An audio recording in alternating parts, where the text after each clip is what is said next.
name at first and last and the spelling of it, so I have it on tape just for record. So if you could do that. Okay, Robert Hill. And what else did you want? That's good because that one's an easy one. I don't think I can misspell that one. Oh, Everybody has these names that they have all sorts of variations on spelling and all that. Okay. Now you got in the Navy, right? 1939. How'd you get in the Navy? Well, we lived in Port Orchard right across from Bremen Shipyard. And my dad worked in it, and he had 2 houses to rent. And every summer we rented to about 4 or 5 sailors. The California used to come every other year, and then the Tennessee was the other one that came the opposite year. And I got acquainted with the boys and became very friendly with them, and I made up my mind that was the place to go. And so in 1939, in June 12th, I think it was, I went into service. And in September of somewhere around the 25th, my ship was the Arizona. And I'd put in for the Tennessee, but I got the Arizona. And I was aboard her for, 2 years. They sent me to school in 1940 to a 6-week school, optical school. And I stayed aboard her, and they offered, and then when we came back in the Navy Yard in early 1941, they wanted to send me to another school. And I was home at the time, first time in a year and a half, and I turned it down. So then when we left the shipyard, we went back out to Pearl Harbor, and I was there till, Thanksgiving. And I decided that I'd like to go back to the States, so I asked him if that school was still available. And he said, yes, it is, but you have to extend for 2 years. No, I didn't have enough time to go to it. So I gladly extended for 2 years, and I left the ship just about 2 weeks before Pearl Harbor.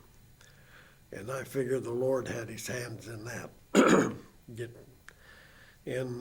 I went to another optical school and fire control school, and that lasted for 12 weeks. And Where were you? I'm going to back up just once. So where were you when Pearl Harbor happened? I was at school in San Diego. And how did you find out about it? Well, how I really found out about it was I have several aunts in Los Angeles. So I was at one of their places this Sunday, and for the whole weekend rather, and she was going to let us have her car, I and a buddy of mine off the Arizona, to drive to Seattle, because after the school we were supposed to get 20-some days leave. So anyway, we were riding around town Sunday morning with her car, and a policeman came out and stopped me. And I asked him, I says, what's the problem? And he says, haven't you heard the radio? And I says, no, we haven't had it on. He says, Pearl Harbor has been bombed and we're at war, and you're to get back to your base as soon as possible. So we took the car back and got out on the street, and the bus come by and stopped and picked us up and took us to the Greyhound Depot in Los Angeles, and then put us on another bus, and about another hour we were in San Diego. So that's how I knew we were at war then. But nobody knew anything about it. It was pretty hush-hushed in the Navy. I think the Enterprise came in, and they had seen some of the damage out there, but they had swore to keep it all secret what they saw.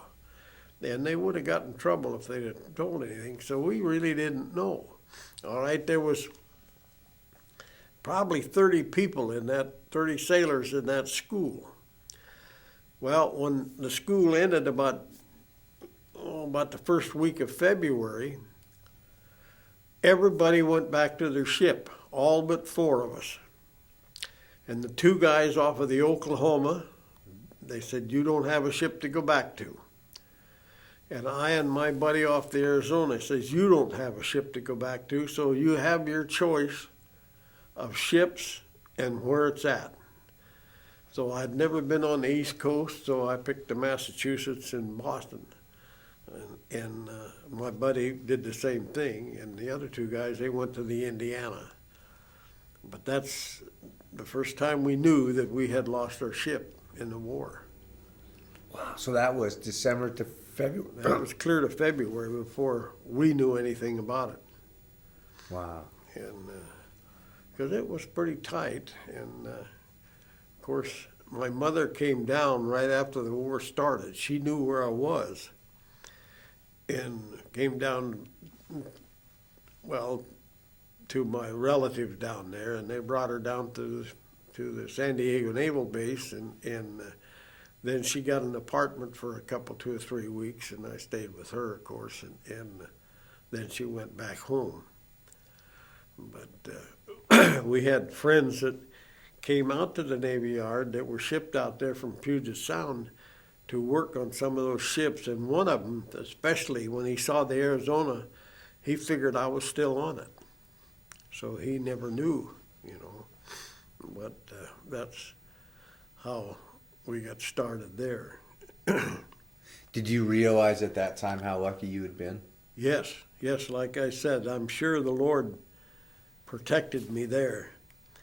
And he protected me another place when our ship was, of course, the new battleship that in late, I think it's around November, when they landed on the African coast all the way up and around French Morocco, and we were the only new battleship in the bunch. And I was up on spot 1, which is the tallest part of the ship. I was a radar and rangefinder operator up there. And I could see everything, and just before we went in, my radar went out.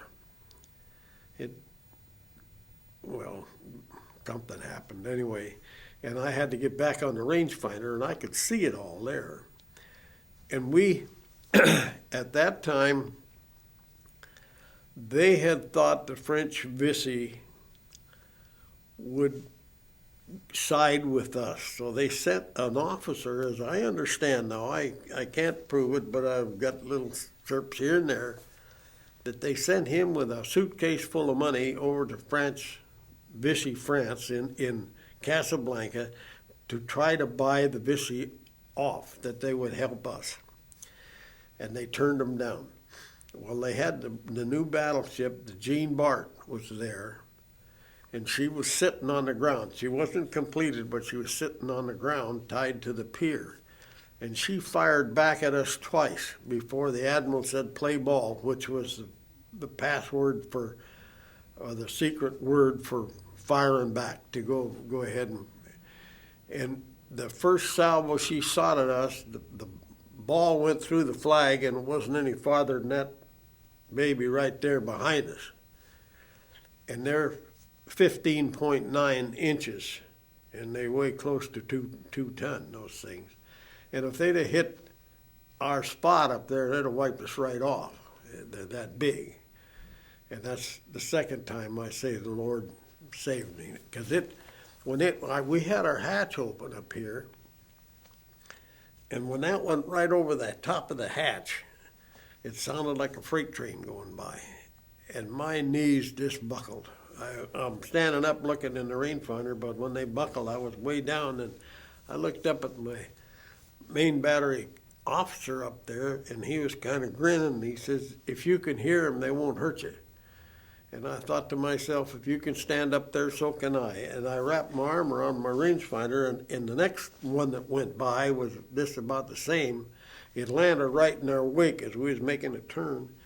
And my legs come up, but I stayed right in there and was watching. And those things, if I had a handful of golf balls and threw them at you from here, that's what they look like coming back at us. You can see them when they get right there. Anyway, we fired, and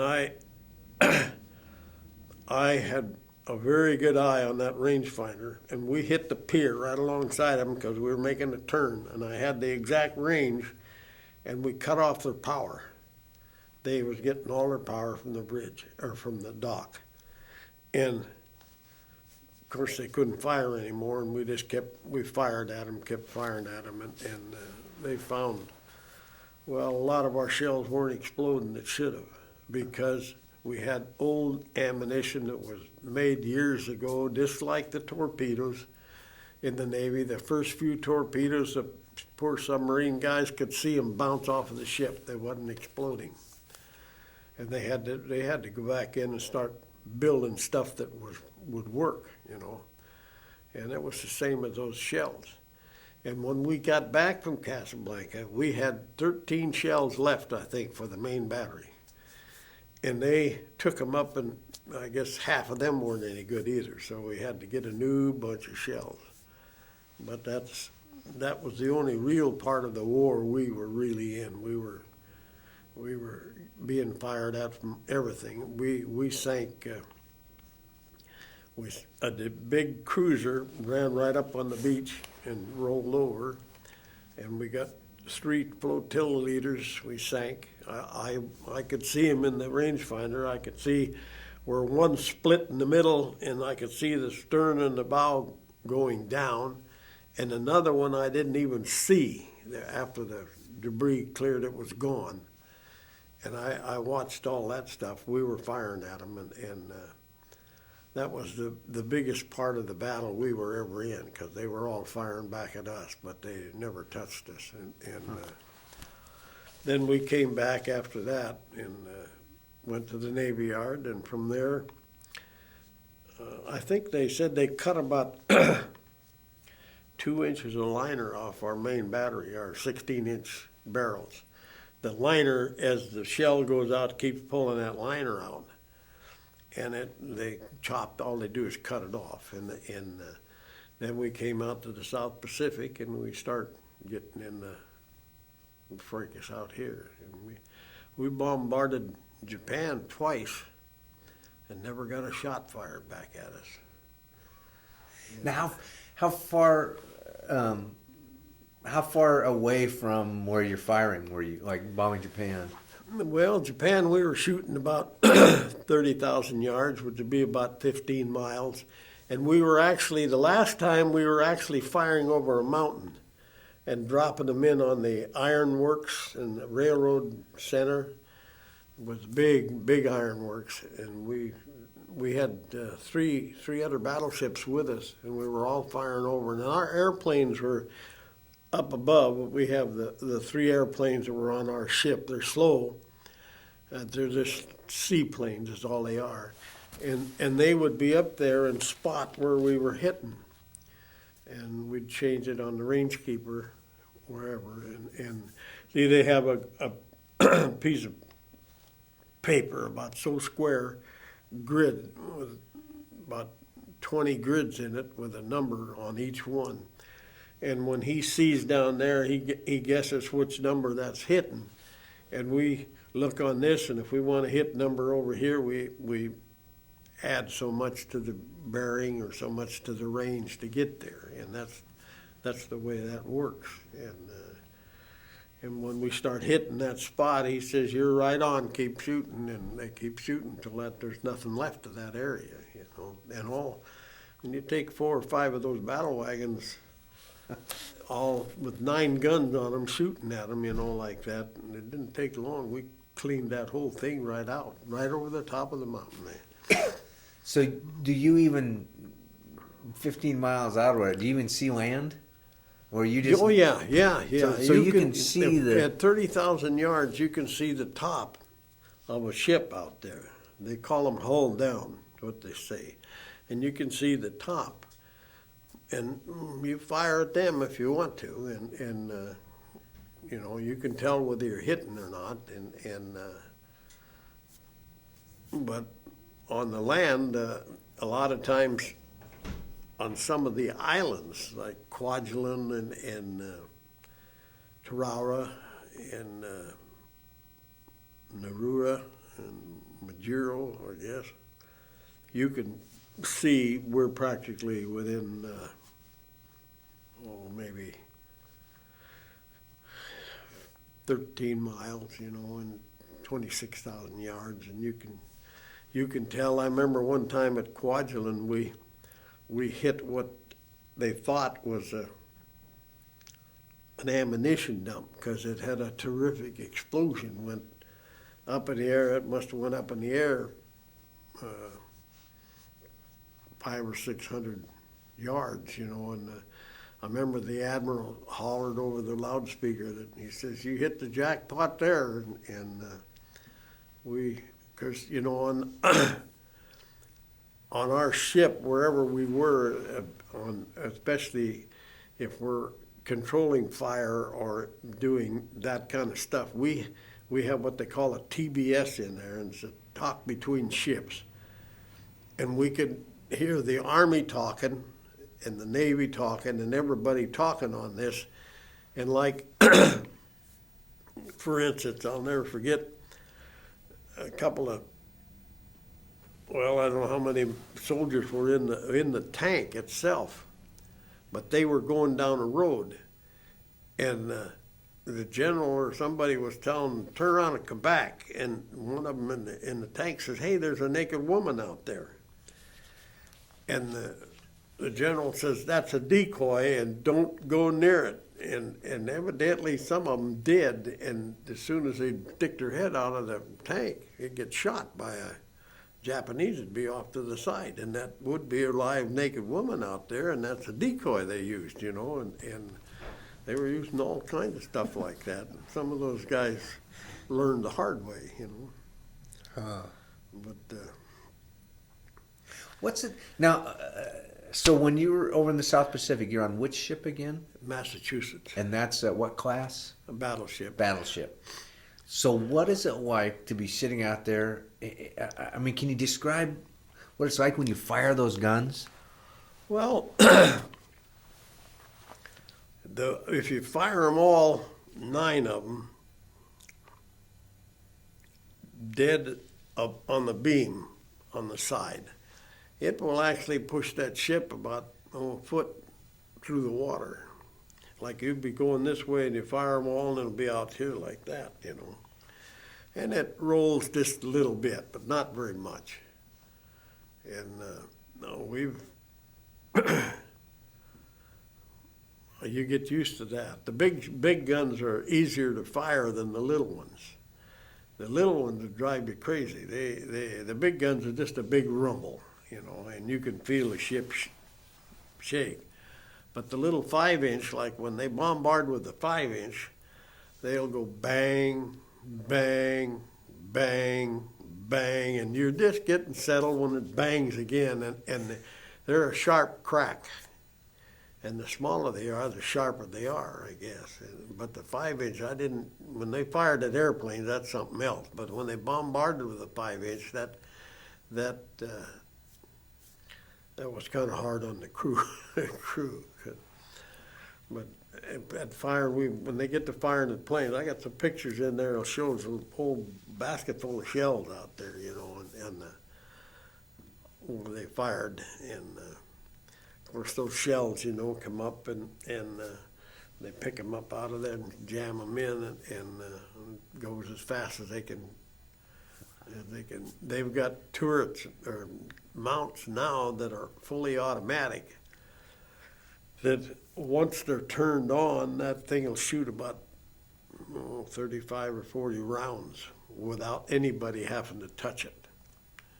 And all they do is point and aim, and it goes up there automatic too. They can throw it in complete automatic, and that's. But you had to have how many people on your ship to? We had about 1,800, I think, on the mess. Wow. Because that's, well, it was pretty big. I think the Arizona only had about 12. It's a small city. It was, yeah. Oh, yeah. We have a cobbler on that ship. You have a tailor. You have a what they call a gee-dunk stand, or a soda stand, or, and, well, they have a beautiful hospital aboard them. They have bunks for about 30, 40 people if they have to, and they have 2 or 3 doctors with a full captain as a doctor we had, and we have a couple of dentists aboard and all the dentalry and just things like that. They're a big ship, and they have a little store that you could buy, cigarettes and anything else you wanted, shaving cream and razors and stuff like that. And we couldn't, during the war, the ship would get, say, 4 wristwatches. They would send them out to them. Okay, well, they'd have a drawing. If anybody wanted wristwatches, they'd have a drawing, and of course the 4 top guys got the wristwatches. And there was nothing about the money because you never had any place to spend it. I went. I think I went 6 months one time without getting off the ship, on board ship. And,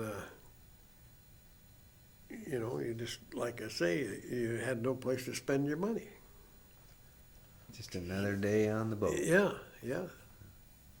Now, you have a little unique aspect of getting in the Navy because it wasn't necessarily the Navy uniform. You also had a little hobby that... Yeah.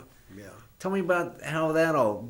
the baseball and you the mean Navy. The baseball? Well, they had... the mayor of Bremerton was a sailor off of the Tennessee, and he had a ball club in Bremerton, and sponsored by the Camerano brothers. And I was on that ball team, and he told me one day that, he says, why don't you get in the Navy and you play ball, all the ball you want to play. Well, I thought about it for a long time, and it was true.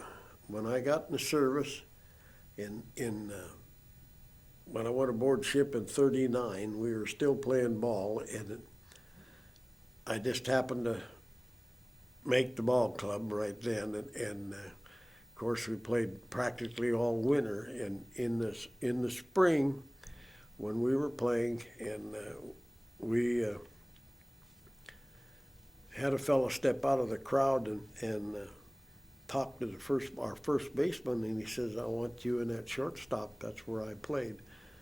I want you to come out to Torrance and play ball for me Sunday. So I was all steamed up, and because he was a Philadelphia athletics scout for Connie Mack. And he told the first baseman, he says, if you do good with me, he says, out there, he says, I'll get you to playing ball. But the fleet went to Pearl Harbor that week, and that's when they moved them out there, and they stayed there. Well, that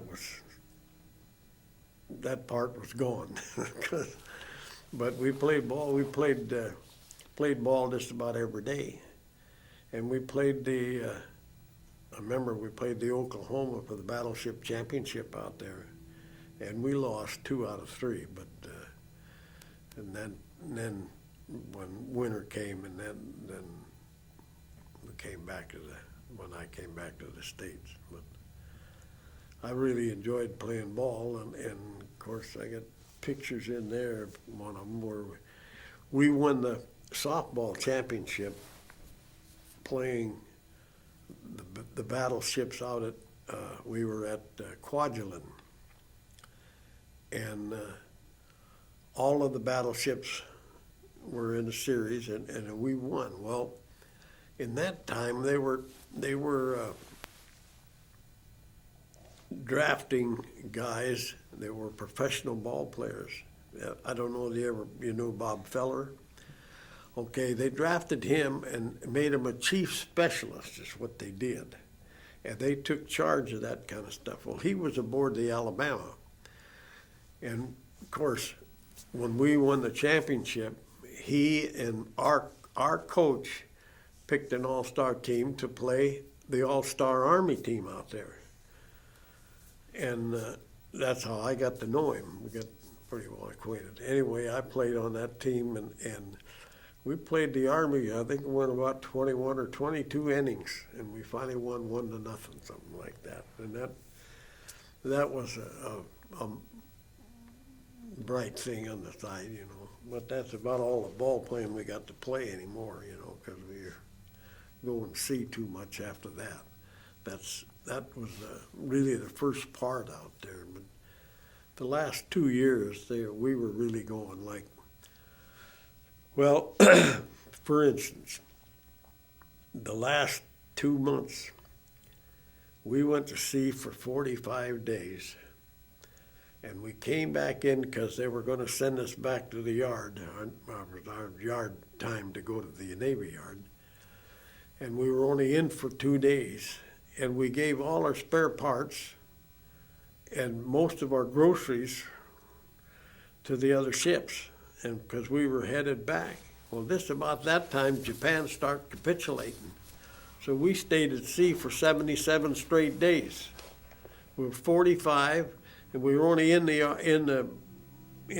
land about 2 days, and then 77 days before we pulled into Bremerton.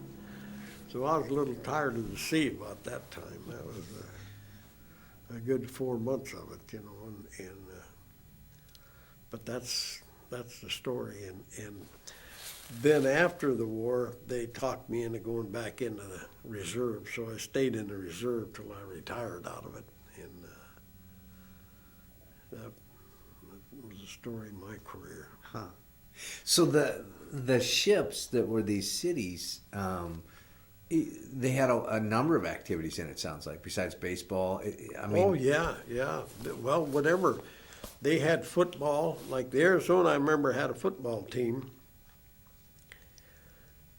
And they had a All-American from Louisiana come aboard as an officer, and he took over the football team, and he played one game for them. And he wouldn't play anymore after that, because they played the type of football. If you got one star on that team, they go after him, and it's blood and glory. No real finesse football or anything else. They just ground it out. And he had his nose broke and something else, and he said no, he'd never play again. And he just coached the team. That's all he did. But then they had basketball teams, and in the before the war,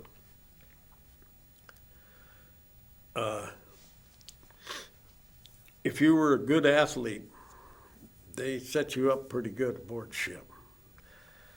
And I remember I hadn't been aboard a year and a half when the North Carolina and the Washington were being commissioned. They wanted people, and I was a third-class fire controlman at the time. And they sent to our ship for one fire controlman, third class.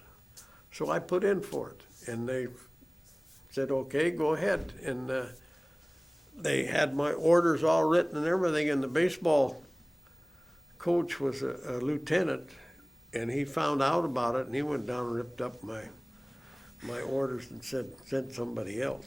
And that's they kept their ball clubs if they had a good ball club, and that's the way they treated them. So our military decisions weren't always military decisions. Not those kind, yeah. Did that continue during the war too? I mean, things like that? Well, not necessarily, but they did this way.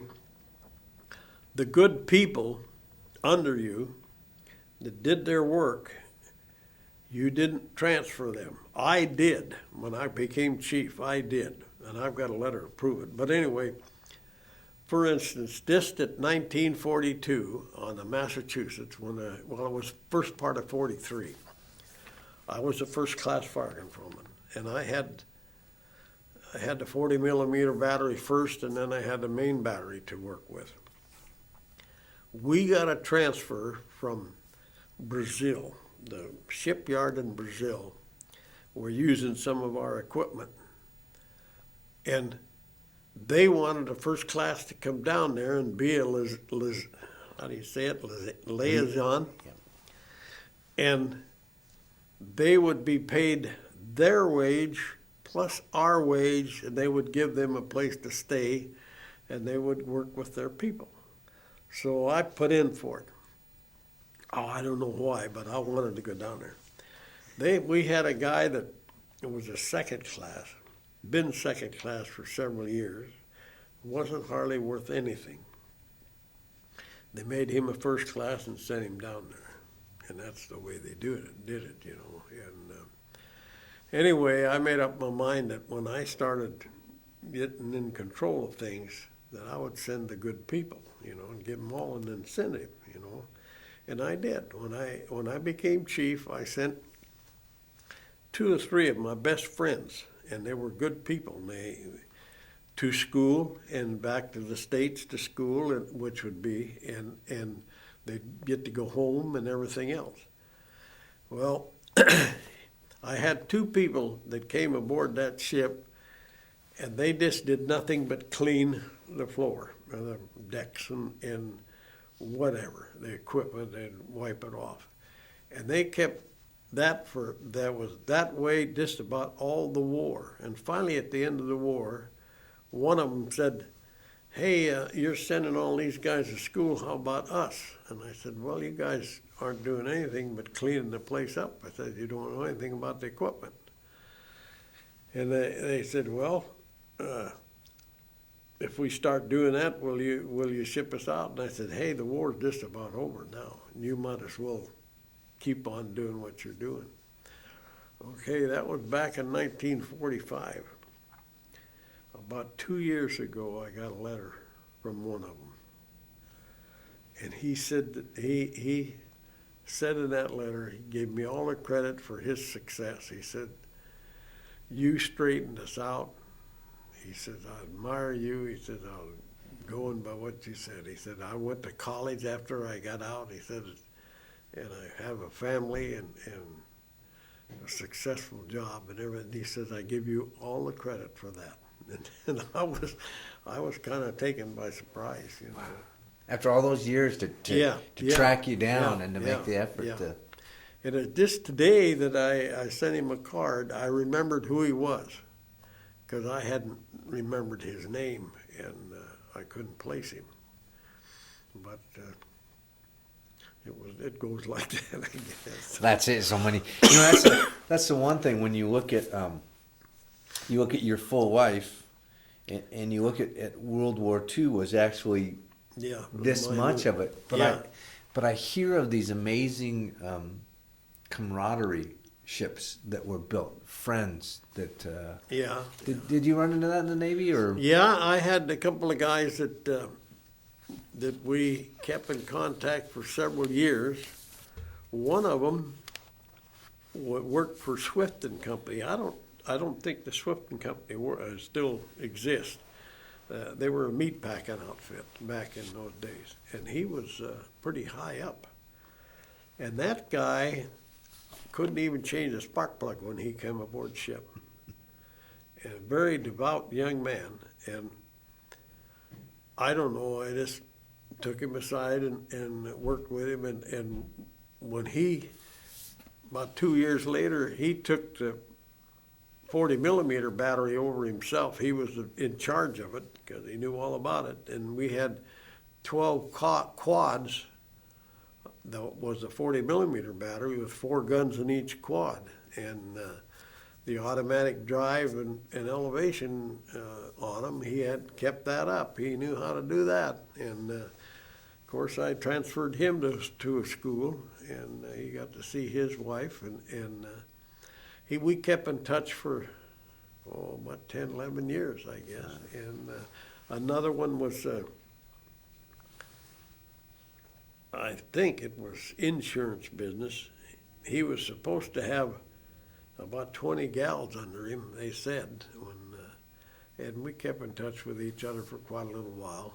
And but a lot of them. I did get to go up and see another one when the Navy Yard sent me back to school in New York. He lived in Providence, Rhode Island, and when I had a weekend, I went up and spent a weekend with him. And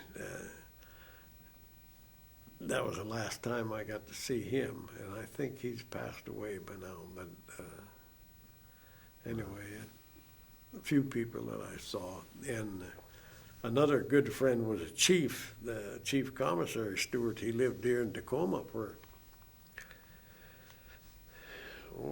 must have been, well, let's see, 9, for 40 years, I guess. He retired out of Fort Lewis. He was a commissary man, a cook, ship's cook, and he died 12 years ago, I guess. But we were real close. He belonged to the VFW, and he was high up in that, and he really liked that. And when he'd come down here to a meeting or something, he'd always, if I wasn't around or if I was around, he'd have both I and my wife. If I wasn't around, he'd have her down there at dinner. He was quite a guy, but that's the only one that I ever really. Huh. Do you think that there's a that there is a message for that should be left with generations to come about World War II?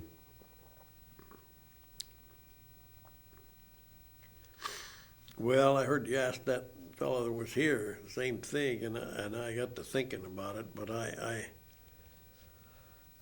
don't know. My views are a little bit different than his was, because as long as we have the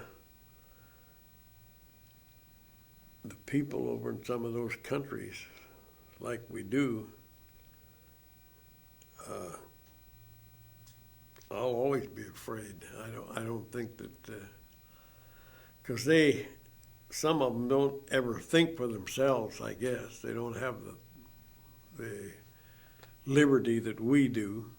They just go by what's said, especially the Muslims and over there.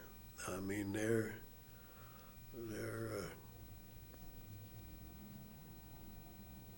they've got one-track mind, and it can't.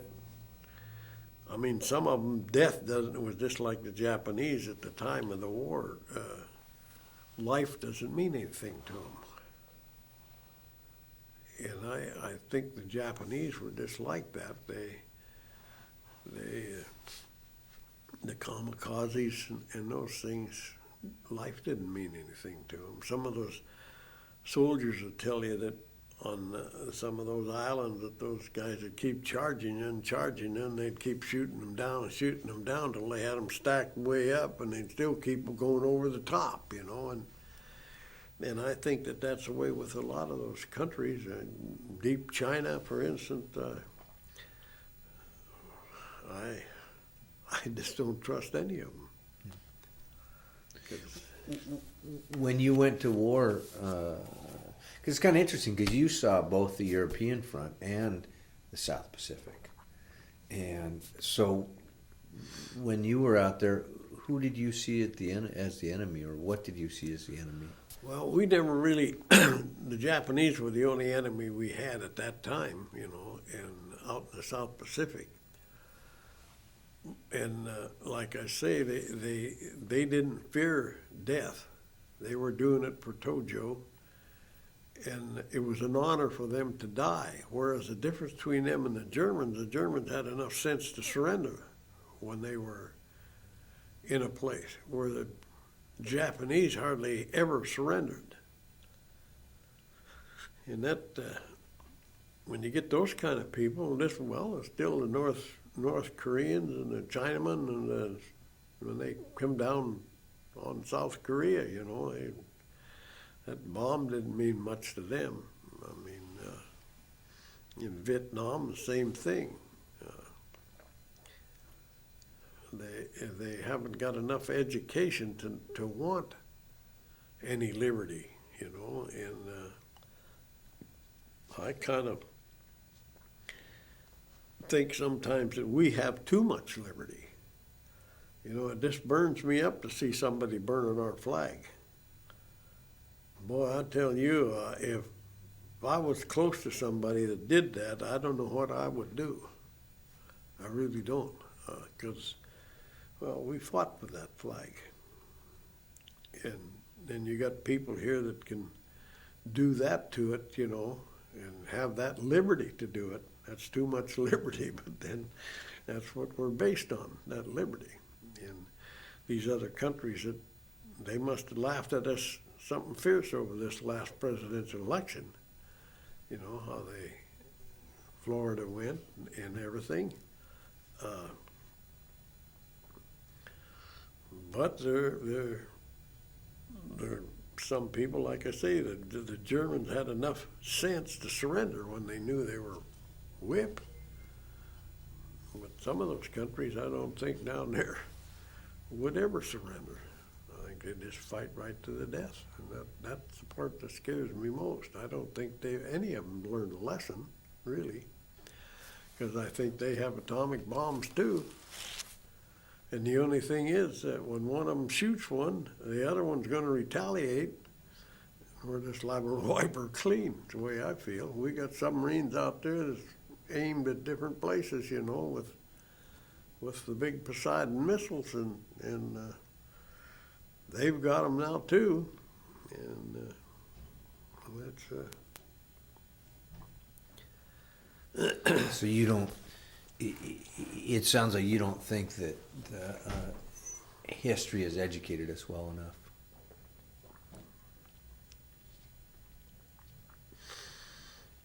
well, in some places, no. Look at what we've got right now. We've got a lot of people in Idaho and around that are in the nation that feel that they're the white race and they're it. And that and our country still lets them do what they want, you know. And so I really not smart enough to know how to handle that kind of stuff, you know. And those things, they bother me. I mean, we fought against those guys. Why in the world are they creeping in our country now? And they seem to be gaining. Why haven't we stepped on them, you know? But so I don't think we've learned anything along those lines. Maybe I'm all wrong. I don't know. No, I think you hit the nail on the head. The confusion is how do you, because we are a free country. Yeah. And that's the catch-22. Yeah. Those are the freedoms that you fought for to allow those neo-Nazis. Yeah. So, and here we got them over here. yeah. And we have the terrorists over here too, you know. And I don't know what the answer is. I don't have that kind of intelligence to answer those questions. I don't think anybody does right now. Well, Well, thank you very much.